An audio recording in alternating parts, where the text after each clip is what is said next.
Welcome to She Persisted. I'm your host, Sadie Sutton, a 19-year-old from the Bay Area studying psychology at the University of Pennsylvania. She Persisted is the teen mental health podcast made for teenagers by a teen. In each episode, I'll bring you authentic, accessible, and relatable conversations about every aspect of mental wellness. You can expect evidence-based teen-approved resources, coping skills, including lots of DBT, insights, and education in each piece of content you consume. She Persisted offers you a safe space to feel validated and understood in your struggle, while encouraging you to take ownership of your journey and build your life worth living. So let's dive in. Hello, and welcome back to another episode of She Persisted. Today's episode is a really fun interview with Lindsey Simcik from Almost 30. If you're not familiar with Almost 30, it is one of the top 50 lifestyle, wellness, and spirituality podcasts. They have events all over the world, digital courses, workshops, and a community of millions that proves that we are not alone.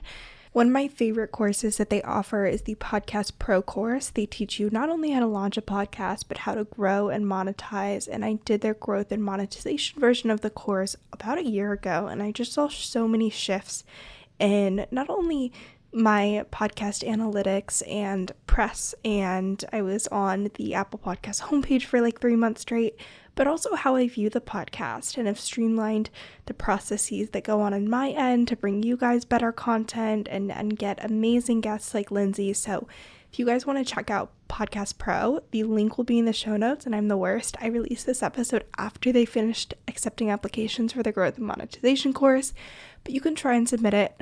Don't know if it'll work, but they also have a ton of free resources on their website teaching you how to grow, monetize, pitch guests, all of that kind of stuff. So in today's episode, Lindsey and I discuss so many things about her advice for young adults that are beginning their journeys.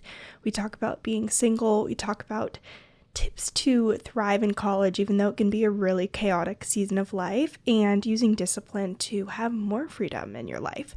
So this is just one of my favorite conversations. I loved sitting down with Lindsey. Almost a year since I sat down with Krista, who is the Almost 30 co-host.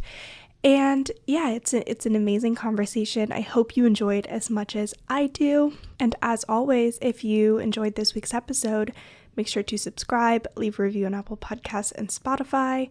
If you share it on Instagram, I'll make sure to repost and give you a shout out. But thank you guys so much for listening. It means the world to me, and I really hope you enjoy this conversation. So let's dive in. Thank you so much for joining me today on She Persisted. I'm so excited to have you on the show. Oh, I'm so excited to be here. I mean, I feel like this has been a long time coming. And when we met you, I was just so taken aback by the mission that you're on with this brand, and your own personal experience is one that I just feel like is helping so many young people, and something that I really wish I had when I was a teen, late teen, early 20s. I love that. And I remember I recorded with Krista before doing your Podcast Pro, before I enrolled in that, and now we're almost a year out of that, and things have just shifted so much. I feel like I've stepped into the whole podcast thing so much, really started to take it more seriously, getting so much clarity on my mission and where I want to go with it. And so it's a really cool full circle moment to do the second part of this little collab almost a year from when that came out. So wild. Time is very weird, right? And it's flown by. And you can get so much done, and you've just, you've grown so much. Proud of you. So I have so many things to ask you. If this was just a conversation, I'd pick your brain about so many podcast things. But for the non-podcasters, we have a lot to dive into about your journey. You mentioned how you wish you had this insight and would have known these things when you were a teen. I'd love to start there. You've done so much growth and personal development and had the ability to just explore so much in that wellness and self-improvement field. What are the things that you wish you would have known, the reminders you wish you would have heard as a young adult, teenager, before you stepped into this journey? Yeah, if I think about myself when I was in my teens, let's say like 14, 15, 16, 17, 18, in those years, I was an incredibly sensitive person. I still am. I think we all are, to be honest, but I didn't understand what I was feeling when it was really intense. So I didn't realize that I had anxiety in certain social situations and certain relationships. I didn't realize that I was so sensitive that I was picking up on other people's emotions and not being able to discern whether they were mine or someone else's. And so that really, that sensitivity, I think, can be such a superpower, but we have to be aware of what the powers actually are. And so I wish I would have known that so much of what I was feeling and picking up on was not my own, and that I didn't have to take on other people's emotions and feelings and experiences. I didn't have to manage their experience of me or even just of their own life. But I think from a young age, that was just something that I thought I had to do. I'm the oldest of four kids. Me too. No way. Oh my Yeah. gosh. So you probably have a little bit of this too. Oh, yeah. Yeah, it's just like the caregiver, like the second mom, and I would have loved to have a little more of an energetic boundary between me and other people. It doesn't mean that I close my heart or I, distance myself from people, but it's more so the awareness of like the energetics. And so I say that because, I feel like I'm just now in my 30s really identifying some of the trapped emotions within me that whether it's I picked up from other people or were passed on to me ancestrally that have been blocking me in big and small ways. So timing is perfect on all of our healing. I never regret like not knowing these things in that time because I wouldn't be here where I am now experiencing what I am if I didn't have that unawareness back then. Yeah. But it would have been nice to know what was actually happening rather than have the anxiety really run on like be the undercurrent of my everyday and not know how to manage it. What have you learned regarding managing those feelings of anxiety? Like the stability phase is obviously different from like working through the anxiety, processing it, unpacking it. But now, what are the things that you do to improve that baseline and not have that undercurrent of like stress and overwhelm and being highly aware of everything? Yeah, I mean, I think there will always be anxiety. Yeah. It will live at different levels in my life, but I have my practices and the connection to my body in particular that really help me to be with the anxiety and then dissolve it as best I can. So an example of that, I tend to feel my anxiousness first in my body, like my heart will start racing or I feel queasy or my mind starts racing or I get a headache. And so I have just a simple practice of placing my hands on my body anytime I feel those very intense sensations. And I just have a little inner dialogue with myself where it's like, okay, like you're okay. And what do you need in this moment? And sometimes it's to shake it out. Sometimes it's to give my fiance a hug. Sometimes it's to eat like really nourishing food and watch like a show that I love. So we have to have that inner dialogue constantly. And that relationship creates this trust between you and your soul. So your human self and your soul. And I believe it's that relationship that really mitigates the anxiety because your soul, your higher self, who you really are, knows what's true. And often anxiety is based in whether it's thoughts that are not necessarily true or accurate, or they are based in perceptions of your experience that aren't necessarily true to who you are. So I feel like there's a little woo woo in there, but there's also that just simple practice of laying hands on the body. I also love breath. I feel like breath is such a powerful regulator of your nervous system and can absolutely quell anxiety in the moment. I do breath work, which is a more intense practice, but you can just take deep breaths into the belly, fill up the heart space, and then really let it go. Take 5 to 10 of those and just notice the difference. And then finally, therapy. I've been going to therapy for about 4 years now. And so this is my safe space that I know I will have every other week to properly process with another person who is unbiased, who has known me for quite some time now, and gives me the gift of perspective every single week. Also gives me the gift of really like telling, like reminding me how far I've come, because with all of this work on ourselves, it can be so arduous. It can be so overwhelming at times, and we could forget how far we've come. So that often helps my anxiety to decrease because I'm like, wow, like a year ago, I would have been so much more anxious about this. And look at me now. Yeah. No, I love that. And I really had the appreciating how far you've come has really been something that's been coming up a lot for me lately. And then also remembering that even if you have come so far, you can still keep improving. I think especially with self-esteem work, that's been a big thing where maybe I'm like at like I feel like whatever the equivalent of self-esteem is for like body neutrality, but like self-esteem neutrality. And I'm like, this is like so far from where I used to be with like self-hatred and just so much like just despising myself and having all these negative belief systems. So now being in a neutral place, it's like, well, this is amazing. Like, this is great. And then remembering, like, it can still improve. You can move past that place of neutrality. And it's a hard dialectic because part of it is like, the journey is never over. You're constantly improving. There's always more you can do.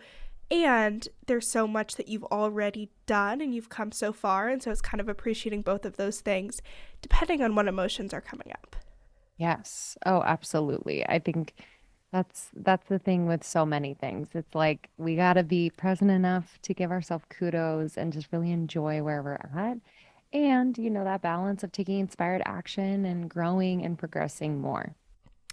So I want to talk about like movement, mental health, exercise. You touched on that a little bit as one of your practices that you incorporate. Before Almost 30, you were a SoulCycle instructor, which I've only done SoulCycle a handful of times, but every time you do it, it's like very inspiring. The messages that are being said are very positive. It's like be present in this moment. It's mental health related. Was using like exercise as an outlet for whatever you were going through something that came naturally, or was that something that you learned to do, that a practice that you improved over time? Talk to me about that.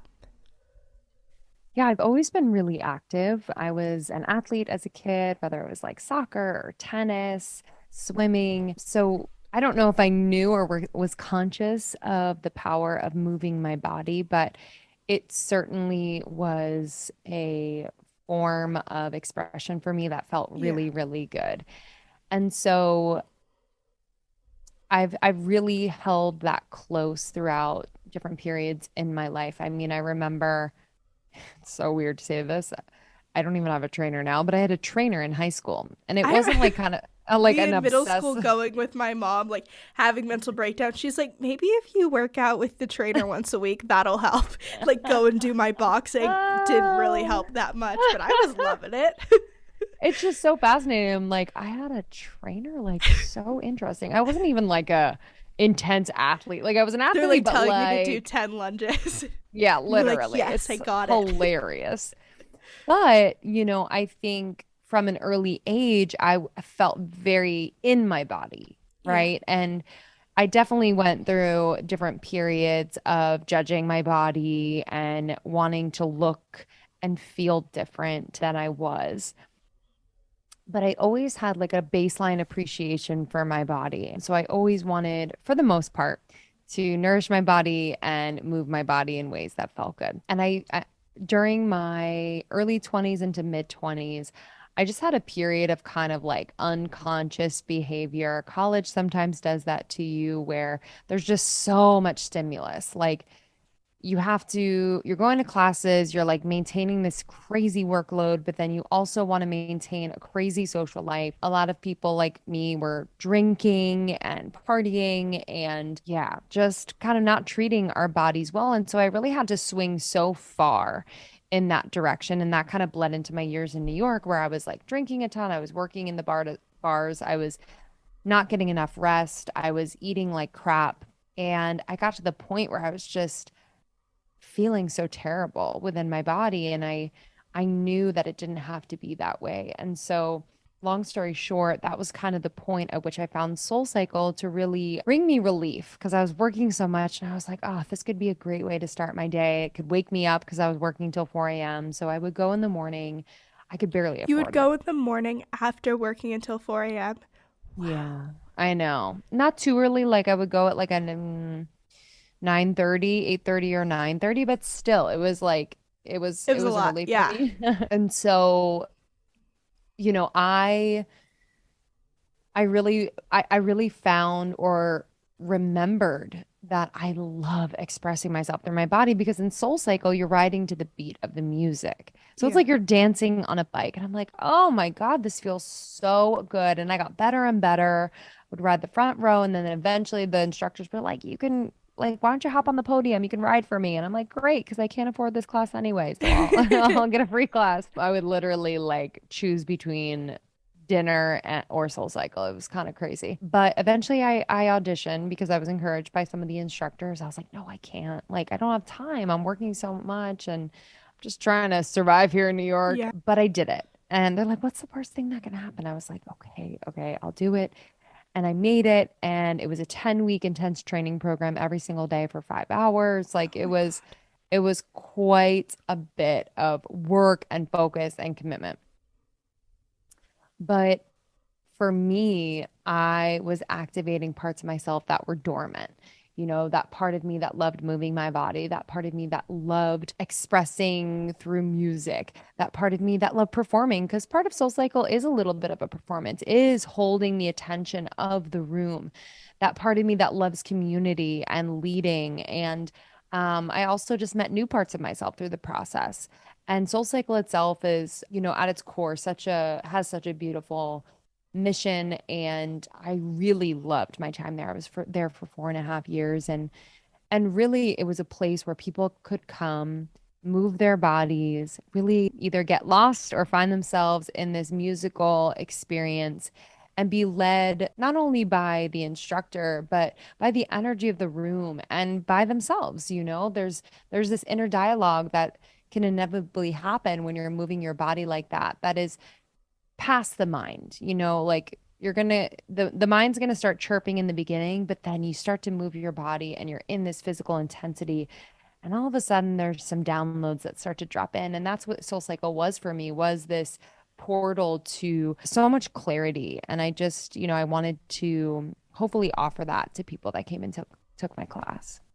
I love that. And I love what you mentioned there about that shift from high school to college, which is something I've heard so many people speak to and struggle with and bring up as something that they notice, which is you go from having this very structured experience in high school, which you're like, oh, this is so annoying. I have to be in school from 8 a.m. to 3 p.m. Then I have extracurriculars and family dinner and then homework and then I'm going to bed. And then you go to college and you have all of these commitments, like you mentioned, but you also have so much free time and no one telling you what to do. And it's up to you to decide what's a priority, what's not, how are you going to structure your day. And a lot of people notice that when you're not forced to do these things, like get up in the morning, have somewhere to be, exercise for the sport you're in, see your friends at the club that you join at lunch, after school have that dedicated time where you have to do your homework because if you don't do it then it's not getting done, going to bed at a certain time because if you don't you're just not going to be able to get up and do it all over again the next day. And when you get to college, that's not there. It can be very overwhelming to have to recreate that structure for yourself. And you build an appreciation for how helpful all of those habits are for your mental health and how that structure is crucial in maintaining your mental health and your wellness and any kind of momentum to get through the semester. Oh, yeah. I mean, I had no idea what I was walking into in Yeah. college. And while I had quite a full schedule, you're right. That free time is really interesting. It's Like like, even just being in your room by yourself at night and not in your family household. Like what is, yes, whoa, this is new. totally. It's Yeah. totally new. You're living in a box. It's like in like a Yeah. concrete weird At Penn, bomb. they're built in like the 1600s. You're like, okay, Oh this is my happening. gosh. Philadelphia, Totally. there's shots going off. You're like, okay. Yeah, it's intense. It's really Yeah. intense. And I don't Yeah, I don't know. I didn't really seek support during my freshman sophomore year. I didn't know I needed it. But Yeah. like I think we all need it during our college years. Oh my goodness. Like even in high school, I feel like there is absolutely not enough mental health support and resources for really supporting people in these transitions. Like, if I would have had maybe on campus mentor, maybe someone in their senior year to guide me through and be like, hey, listen, like your class load is going to feel crazy for a semester. Like, here's what I did. Let me recommend this, or make sure you build in times where you can truly rest, like no going out, but truly rest. I think that would have helped me so much. Mentorship is what I'm learning is so, so key during those transitional periods of your life. I feel like that's something that's really been honed in by sororities and fraternities in Greek life. And there's two sides of that coin there, in that it's brings so much stress and mental health. And when I went through the rush process, I remember we did second semester rush, but I got dropped from almost all the sororities and there was like two left, and I was like, I don't see myself wanting to be in these. And so it's like there's the whole stressful part of that part, but what you're saying, the person to guide you through things, that structure of having a sophomore, junior, a whole community of girls you can rely on that are like, okay, these are the parties you go to and these are the classes you should be in, and here's the group chat to ask for someone's number or questions about a quiz or an exam or what class to take. And unless you go and seek out that as something you want to be a part of, it's not built into the school system. And like at Penn, they are always emphasized, and I want to say it's like 15% of people are in Greek life. You have a lot of people that aren't. So you have to seek out either that mentorship and find that individually, or Mm. intentionally join some kind of community that provides that, or you're really just on your own. You shouldn't be expected to know the answers yourself. You've never done this before. It's a completely new world, but I really do think that's something that's not emphasized enough in college, because just asking a parent or an aunt or uncle, like, what's your advice for college? It's not enough. There are so many things Mm. that are beneficial to get support on that you would never even think of. Like, I never would have known, like, walk around to your classrooms the day before classes, because some buildings are so confusing, you're never going to be able to find them. Or, like, there's just so many little things like that. Or, like, this Starbucks takes $19, this one doesn't. Yes. Or, like, little thing, or, like, this cafeteria is so bad, never eat there, whereas this one is amazing. So it's, like, all these little things that you do need support. And I think we're told, like, everyone does it. You should just be able to get through it. And it's part of growing up, but that mentorship, that support is something that can make that transition so much smoother and less stressful. Yes, I completely agree. And there's so many layers of things happening, Yeah. and so to set ourselves up for success academically, at least, like Yeah. all of these other things really need to be made easier and more clear. And so I completely agree. Today's episode is brought to you by Do Something. Do Something is the national hub for youth-centered activism and is aiming to register 30,000 new eligible voters this election season. With restrictive voting laws at an all-time high, registering and voting this November is not only important for our democracy, but also for our mental health. Democracy is an important tool in your mental health toolkit to make an impact on societal issues that you care about that might be causing anxiety and other stress. It's also an amazing way to make legislative shifts to access to mental health care and resources. Do Something is educating people to know that the first step in creating systematic change is being civilly engaged. Young people have the power to claim our democracy, working collectively to take action on the issues that matter most to us, like climate change, social justice, and mental health. This election season in particular, young people have the potential to impact dozens of key elections across the nation. In states like Arizona, Florida, Michigan, and Pennsylvania, where I live, I will be voting. Each of these states have Senate and governor races where young people have the highest likelihood to influence results. Also, for my college students, if you go to college in a swing state, like for me, I'm from California, but I go to school in Pennsylvania, so I'll be voting in Pennsylvania. So start today and register to vote. It takes 2 minutes and all you need is your current address. That's literally all. So you can text Sadie to 38383. Again, that is SADIE to 38383, or use the link in today's show notes. It takes 2 minutes. You just need your address and you can make a huge impact in our collective society. So one thing that we kind of touched on a little bit, but I've heard you say before, is the idea of using discipline to have more freedom, which sounds counterintuitive, but I completely agree with you there. It's very true, and it's something that I learned during intensive treatment, because they have you on this structure, and it's so that your mental health can thrive and you feel less overwhelmed and taken over by your emotions and all these different things. So talk to me about that piece of your journey and process. Yeah, so I've always considered myself, a creative, a free spirit, and I'm like, I don't thrive in structure. Like artists don't thrive in structure. We Yeah. need open fields and just None of like this type no A, none schedule. of the to-do Yeah. list. Yeah. Yeah, I don't know where I picked that up, but what's been really important for me to realize is the structure and the flow that my creativity requires and that my well-being requires. And so, it changes regularly what that looks like, but I try to incorporate structure and flow into my everyday. And that could look like having a really structured morning routine from the moment that I wake up, where I'm waking up, no phone. I go and make my coffee. I sit down to read and then meditate. Or maybe I'm taking a long walk and listening to Abraham Hicks and like programming my brain for the day and feeling Yeah. good, or being out in nature and really having that routine for about 2 hours. Workout can be included in that.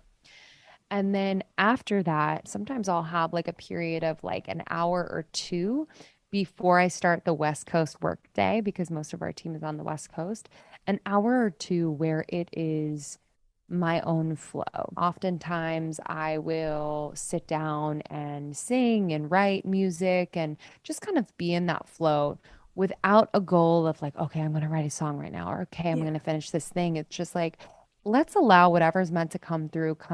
Let's capture it. Let's just be here for it. And let's be satisfied that we allowed ourselves to flow through that. And then I'll go into my more structured work day where I have a to-do list and I have a schedule and I have all that stuff. And then in the evening, I allow myself to flow again, where I am making dinner for me and my fiance. I might sit down to watch the Kardashians. I might sit down to read. I might call my mom to catch up. Like I just kind of allow myself to flow. I might take an evening walk to like help my food digest. I allow myself to flow. So what I realized is that I built trust in myself through the structured moments. I was productive in those structured moments. I just felt more confident after I committed to those more structured moments.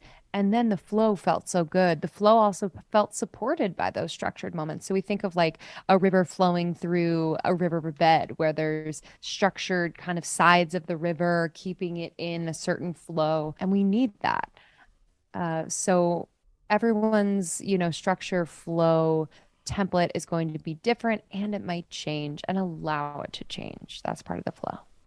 I love that. And I mean, we know that having a sense of purpose and commitment is very important for mental health. Like if anyone just woke up and was like, I have nothing to do today, I have no people I need to spend time with or check in on, or no job to show up for, it's very difficult to feel good, because it's like, what are you accomplishing? Who are you impacting? What is the reason? And we love a good vacation. We love just like sitting all day and doing nothing, but there's also that importance of feeling like there's a reason why you're waking up every day and going through the motions and doing all these things. And I think while there is that innate sense of purpose that and those passions that you feel, having that structure allows you to follow through on those and build mastery and be consistent, and that brings such a great sense of pride and makes your purpose very measurable. And you're like, this is what I have to show for these passions that I have. And I think that just brings it to a whole new level beyond just feeling that innate sense of purpose. Like, I want to help people, or I want to share a story, whatever it is. And that structure allows you to do that in addition to just helping you feel better on the day to day. Yes. What has been your one piece of structure that you've implemented? There are so many different things. I mean, there's things for school, there's things for the podcast. I think just on a day to day, I would say getting up and having a cup of coffee every single morning it's like the first immediate reason to like get out of bed. It's something that I initially immediately enjoy, and no matter like what I have going on for the day, it's a staple. It's something I can rely on. It's something that I go to bed like looking forward to. And it's a basic. It's something so simple, but it's something that I really enjoy, that's consistent no matter where I am or who I'm with and all of the things going on. And then there's little things like every single week a new episode goes up and I have to edit, and I like go through my inbox, and those little, I'm like very type A, so all those little things bring me joy, or checking things off my to-do list or seeing what's coming up on my calendar. It makes me feel like I'm like going somewhere and things are getting done. And there's also that balance of not feeling overwhelmed and burnt out. So I'm very aware of how I'm feeling, but having those goals that keep coming up is very encouraging to me, rather than being like, oh, I have this big project that I want to get done, or I have to finish a semester of classes. The smaller goals are a lot more appealing and motivating. Yes, 100%. I was just thinking, I'm like, did I have a calendar in college? You Like, need did I one. use, That's my did I advice use, to anyone listening. right? I mean, Yeah. holy moly, what did I do? Like, maybe I had like a handheld planner, but I'm like, I didn't have like Google Calendar or anything like Now, that. I don't know anyone that doesn't have either Google Calendar or Apple Calendar, because like even just knowing the locations of your classes, they change some days of the week. You're not even going to be able to show up to the classes, let I alone stay on top of the know. syllabus and the readings. That's All so crazy. It's a lot. Like that in itself should be a class that's taught, like how to get through your Yes. classes and remember the things you have to do.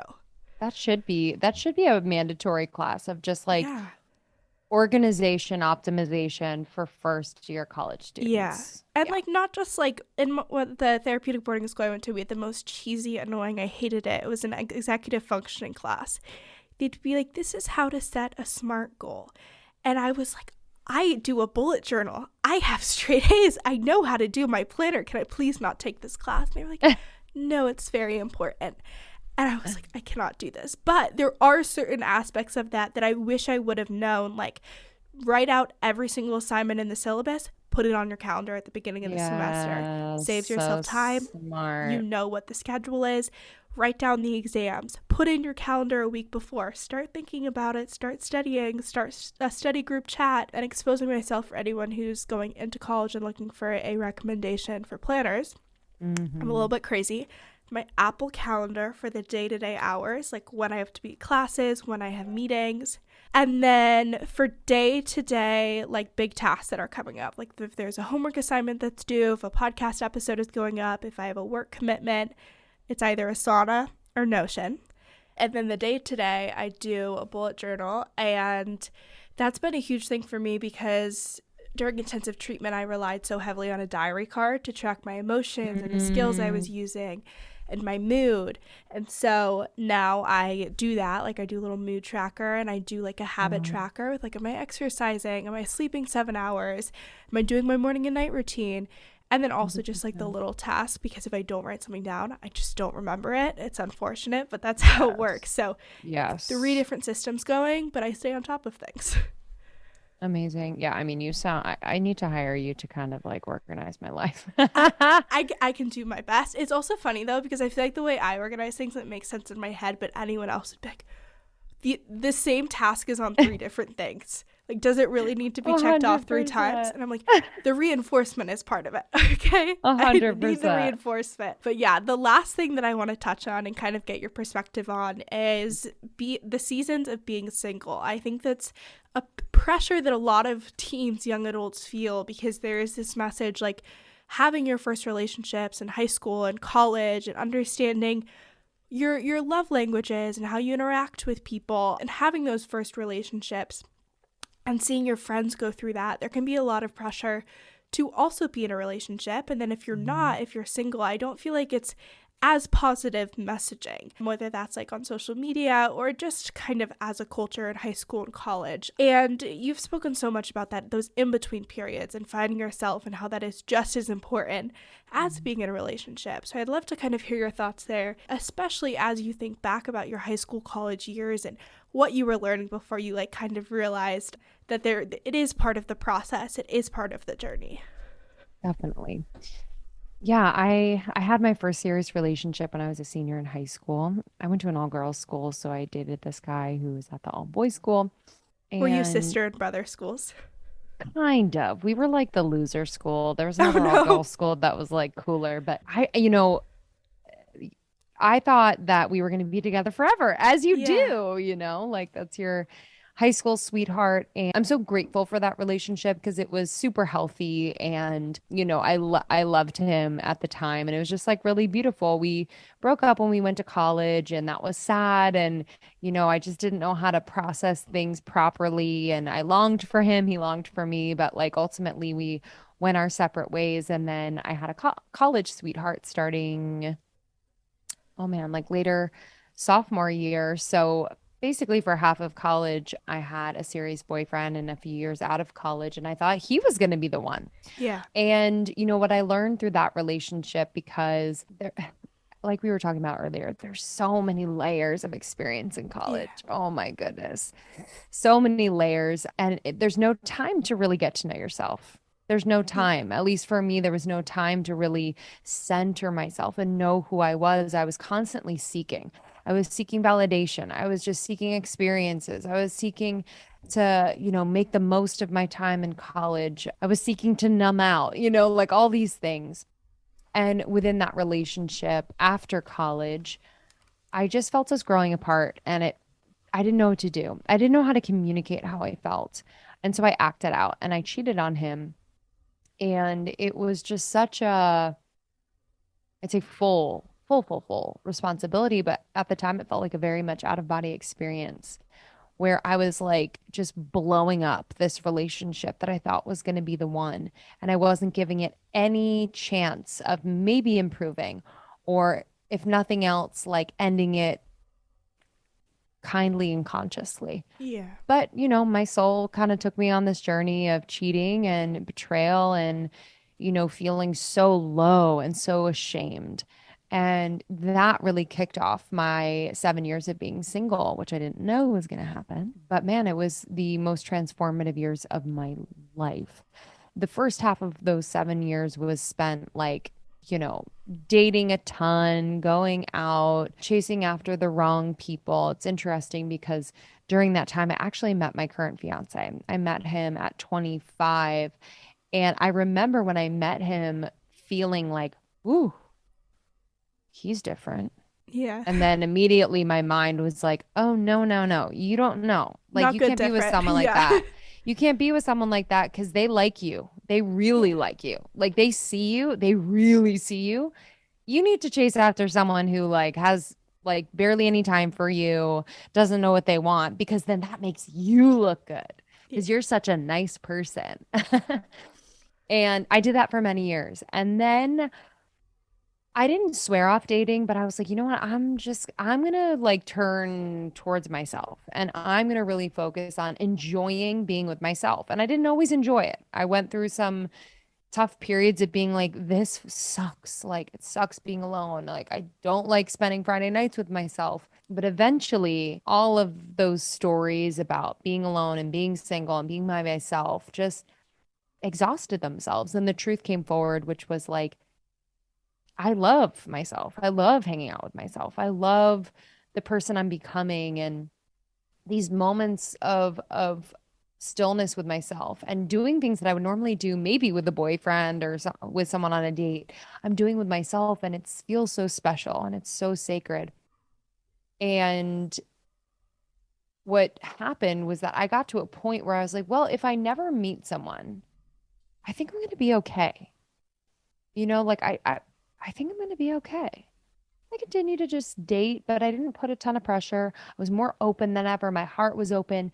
And I started to meet people that would show me what I really deserved, so in little bits and pieces, like, oh man, I love how he asks me questions. I love how he's so curious. Oh, I love how thoughtful he is. Or I love, I just got this information about, wow, that feels good. That feels great. My heart likes that. And eventually, you know, while many of those people obviously weren't my person, I held on to those feelings. And so when Sean came back into my life, I was in deep relationship with myself. I was no longer settling for really anything. And I just knew the moment we reconnected. He didn't know, but I was like, oh, this is it. I was like, this is it, and it just felt like peace. Yeah. And that's what I would say to your listeners is that the right relationship should not feel chaotic. The right relationship doesn't bring you anxiety for a majority of the time. The right relationship should bring you peace. It should bring you comfort and security. Doesn't mean it's going to be perfect. There will be growth points and it will be hard at times. But the right relationship, you really want to commit to the growth. And you're like, I'm here. We're going to grow through this. I don't know if we're going to stay together forever, but I am here and willing to grow through this with you. And we have to be very, very, very discerning about those things.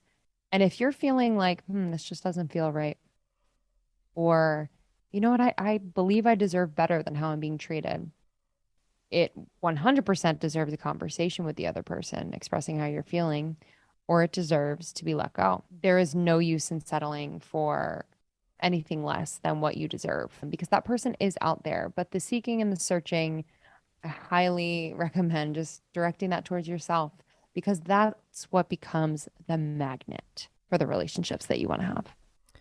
Do you wish that you would have, like, going into college or even in the middle of college, been like, I am going to set aside time, I'm going to make it a priority to find myself and sit with myself more than you did going through that experience initially? Yeah, sure. For sure. It would have been nice, but if it would have been different, then where I am now might have been Everything different. happens for, yeah. You know what I mean? But yes, absolutely. So if I'm talking to your listeners and y'all are in college or around that age, absolutely. Just like that scheduling we were talking about before and that structure, schedule in that time where maybe you're going out on a date with yourself. Maybe you take yourself out to dinner, or maybe you go on a farmer's market day and go on a walk and be in nature, or you just have like a night in and you're with yourself and you're cooking and you're quiet. And it's that consistency of that practice that I believe really holds the vibration of what you want, And because it's a smoother transition after college because you can count on yourself to still give yourself that time, have those commitments, and that's not going to change. Yes, absolutely. Absolutely. I love that. And I think there's so much of a narrative around college being the best 4 years of your life. And I think that can also mean really finding yourself and using those 4 years to really understand who you are and what you want and what you're passionate about and what your goals are, in addition to having the fun and being with your friends and being independent for the first time. And I think if you really do lean into yourself and learn more about yourself, that'll serve you so well in the long term, in addition to the memories. Agreed. I love that. Well, thank you so much for joining me today. If listeners want to continue to consume your content, there are courses, there are websites, there are podcast episodes, all the things. Where can they find you? Yes, so I am at Lindsey Simcik on Instagram. Feel free to DM me. I am one half of the Almost 30 podcast. So if you're looking for a podcast, I think it would be super supportive in this just season of your life. And you don't have to be 30. You don't have to be 30, baby. It's called Almost 30. And then I do a program that is going to become an evergreen offering, so you can do it at any time. It's called The Sacredness of Being Single. So for those of you out there that are in that season, I really want to help and support and guide you to the most transformational season of your life. I love that. Well, thank you again for joining me today. I am so glad we got to have this conversation, and I know so many listeners are going to find it so meaningful and so helpful. Oh, well, thank you for having me. I'm so proud of you and so honored to be on a show that is so deeply rooted in helping people, on their path, especially in their mental health. It's, we need it more than ever. Yeah. Okay, awesome. Thank you so much for listening to this week's episode of She Persisted. If you enjoyed, make sure to share with a friend or family member. It really helps out the podcast. And if you haven't already, leave a review on Apple Podcasts or Spotify. You can also make sure to follow along at She Persisted Podcast on both Instagram and TikTok, and check out all the bonus resources, content, and information on my website, shepersistedpodcast.com. Thanks for supporting, keep persisting, and I'll see you next week.